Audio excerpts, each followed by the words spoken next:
Next time যাতে এটা না হয় হলুদ কার্ড না দেওয়ায় ব্রাজিলের রেফারিকে মারতে গেলেন লিওনেল মেসি। হ্যাঁ দর্শক, আজকে আর্জেন্টিনা বনাম পেরুগুয়ের ম্যাচে এমন ঘটনাটি ঘটে গিয়েছে।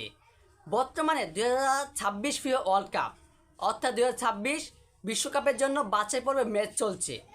এই একটি বাছাই পর্ব ম্যাচের অংশেই বিশ্ব চ্যাম্পিয়ন আর্জেন্টিনার মুখোমুখি হয় পেরুগুয়ে এবং এই ম্যাচটি পেরুগুয়ে 2-1 গোলে জিতে নেয়। কিন্তু এই ম্যাচের 33তম মিনিটে একটি ফাউল করে ওমর আলদেবতর এবং ওমর আলদেবতরকে ফাউলের জন্য তাকে হলুদ কার্ড দেওয়া হয়। কিন্তু তার 4 মিনিট পরে অর্থাৎ 37তম মিনিটে আবারও তিনি একটি ফাউল করে এবং তার সেই ফাউলের শিকার হয়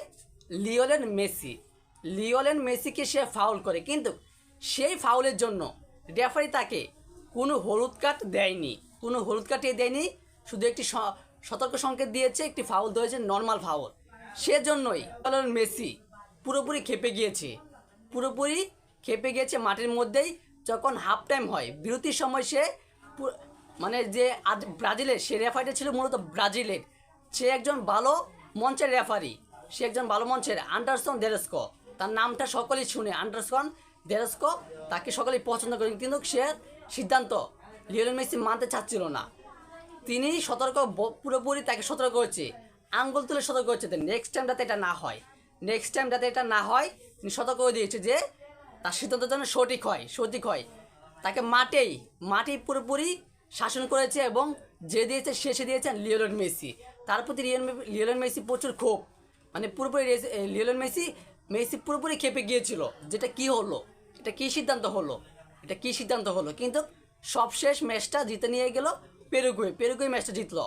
প্রথমেই এই ম্যাচের লাউতারো মার্টিনেজ একটি গোল করে এবং আর্জেন্টিনাকে এগিয়ে রাখে।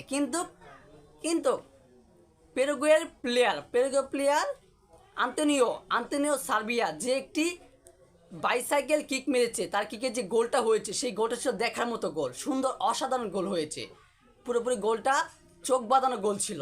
এরপর শেষ সময়ে যখন ওমর আলদেবতর আরেকটি গোল করে তখনই পেরুগুয়ের জয় নিশ্চিত হয়ে যায়, তখনই পেরুগুয়ে জিতে যায় এবং আর্জেন্টিনা হেরে যায়। কিন্তু এই ম্যাচে আর্জেন্টিনার অধিনায়ক লিওনেল মেসি ব্রাজিলের রেফারির উপর প্রচুর ক্ষোভ প্রকাশ করেছেন। সেটা খুবই রেগে গিয়েছেন তার প্রতি, যেটা কীভাবে সিদ্ধান্ত দেয়। সো দর্শক, এই বিষয়ে আপনার গুরুত্বপূর্ণ মতামতটি জানিয়ে দিবেন কমেন্ট বক্সে। ধন্যবাদ।